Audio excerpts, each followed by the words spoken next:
Hello and welcome to this entire series of videos on GTM growth. In this video, we're going to be talking about how to position to B2B clients and how to go about positioning in the B2B marketplace, right? So in the previous video, we spoke about how to position to be a monopoly. And in this video, we're going to be continuing that concept and diving a bit more in detail. So what is the way to really be not be perceived as a commodity, and how do you create that position of a monopoly? How do you create monopoly profits? And the way to go about this is by having this one big idea or one domino, one big belief for your buyers to buy into. What is that basically? So if the prospect believes one thing, buys into one core concept that you're about, which your company is about or your brand is about, everything else falls into place. Rest of the argument is built around explaining that one thing and bringing them towards buying into your service around that core concept. And this is especially true when it comes to B2B sales, and when you're selling B2B deals, right? So you want to give your buyer an aha moment where it's easier to sell a concept rather than the service. So I'll be talking more about the sales process as well in other videos. What you need to do is focus on is selling the concept prior to selling or talking about the service. That's where the positioning comes into play. That's where everything starts from the positioning and builds into your unique mechanism and your entire offer and other things, which also I'm going to cover. So you want to create that aha moment around your big belief, like you want to have your buyers buy into that core concept, a core one big idea, the core concept of yours, and generate that big belief to make it simple for your buyers to really understand what you're about and buy into the concept first before talking about other things. And the way to go about this is also by leveraging this concept of us versus them. So what is this us versus them? Basically, it's not just a song by Pink Floyd, but it is basically this entire philosophy, or this entire idea appeals to tribalism and the need for belonging. So you want to come across as someone, but you want your buyer to resonate with you more than your competition. You're creating that barrier or distance between your competition, they and us. So you're creating that distance.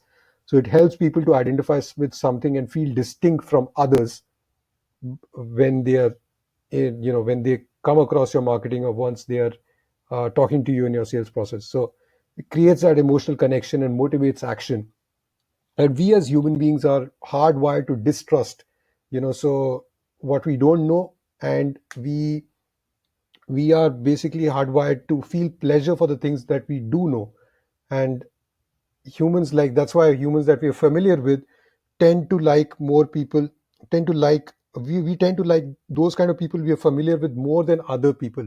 And this is a reality, and this is there's a scientific concept that links back to this, which is based on the amygdala, which is somewhere in the brain, the back portion of the brain, that produces fear every time something new happens, or we come across something unknown. So we need to, for us as sellers, we need to produce content and generate trust, the variety of things, obviously having a strong position there. And so potential prospects become familiar with you, and they start to generate pleasure, and then they begin to buy. So that's the journey you take them through. They'll obviously start from fear, but then you have to move them towards familiarity before getting to the buying stage. So this concept of us versus them also presents issues as binary choices. And an example of this is President Trump, and also football teams. Like President Trump, if you like him, love him, hate him, whatever, is a great case study, right? I mean, on one side, like, people buy into him, and not just Trump in this case, but even football teams, they are binary choices, right? So when you buy into one side, you have to believe into all what they say. Specifically true in the politics situation, right? So this concept of us versus them also reinforces identity and beliefs. That's why people leverage it so much in politics. By the way, Trump is a great marketer, so great marketing lessons to learn from him. The way he simplifies his messaging is also something to learn from. Uh, so how do you go about positioning to B2B clients? So you want to come across as an extension of their internal team, and the speed for someone to trust you is very important for success of the project, right? So if you are part of their own team, if you are one of them, so that really helps in building that trust factor. And then that you must give honest feedback to them, because you're incentivized by upside of the business, assuming you are also claiming the performance side, which we're going to talk about in other videos as well. Most suppliers, they just want everything to look perfect, and that's how most agencies are also.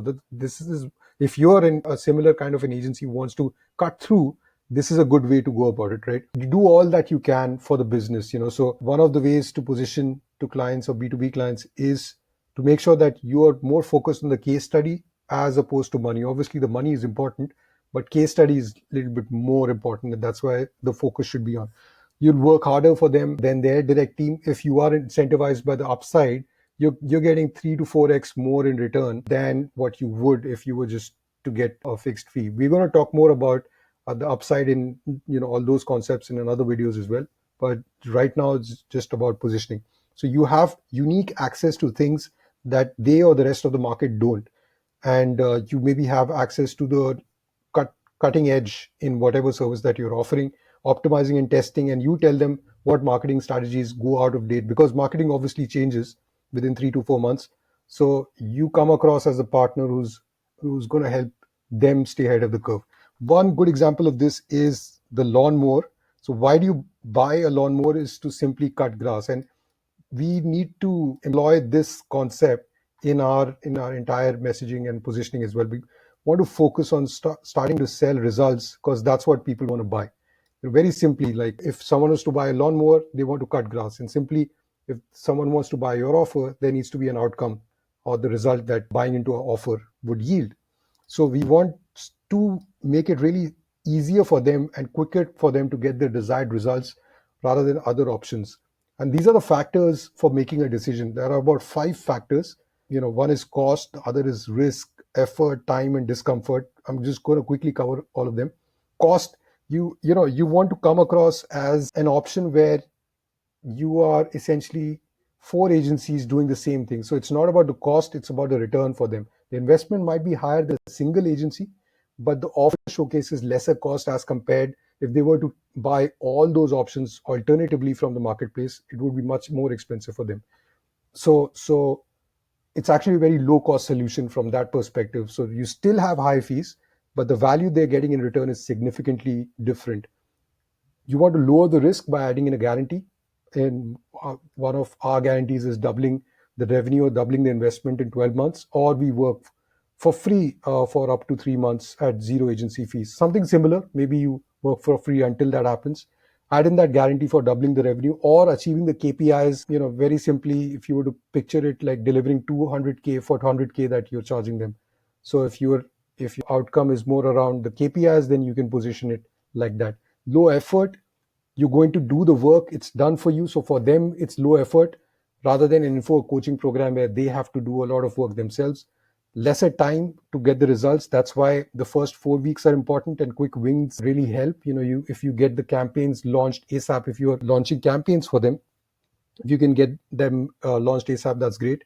Low discomfort, right? If you do all the heavy lifting and they just do 20%, where you also leverage their team. So this is one great example, which is that illustrates this concept of how these factors come into play. So if you were to go in for, like, compare plastic surgery with personal training, people would opt for plastic surgery any day, is because of this reason, because all of these factors come into play. It's low discomfort, less time, less effort, less risk, and doesn't matter if it's high cost as compared to personal training where everything is high and the cost is low, right? So uh, again, you have to be easier for them and quicker to get the desired results rather than other options.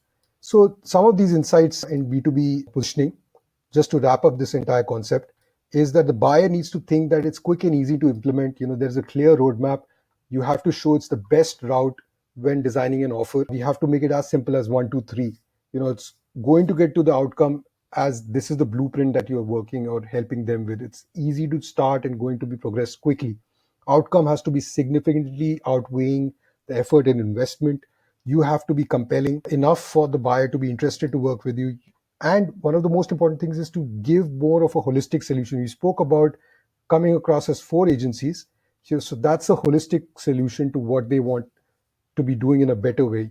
Without a developed offer and marketing and sales letter, client would not buy. So that's why this is so important to have the right position. Offer also needs to be powerful to remove any reasonable doubt. We're going to talk about offers in another video, but you know what when we are creating offers, we want to make sure it's a goat offer. I've given this example of Muhammad Ali, the greatest of all time. So if you want to create a greatest of all time offer, it needs to be created with the niche, who you're serving, and what the problem you're solving for.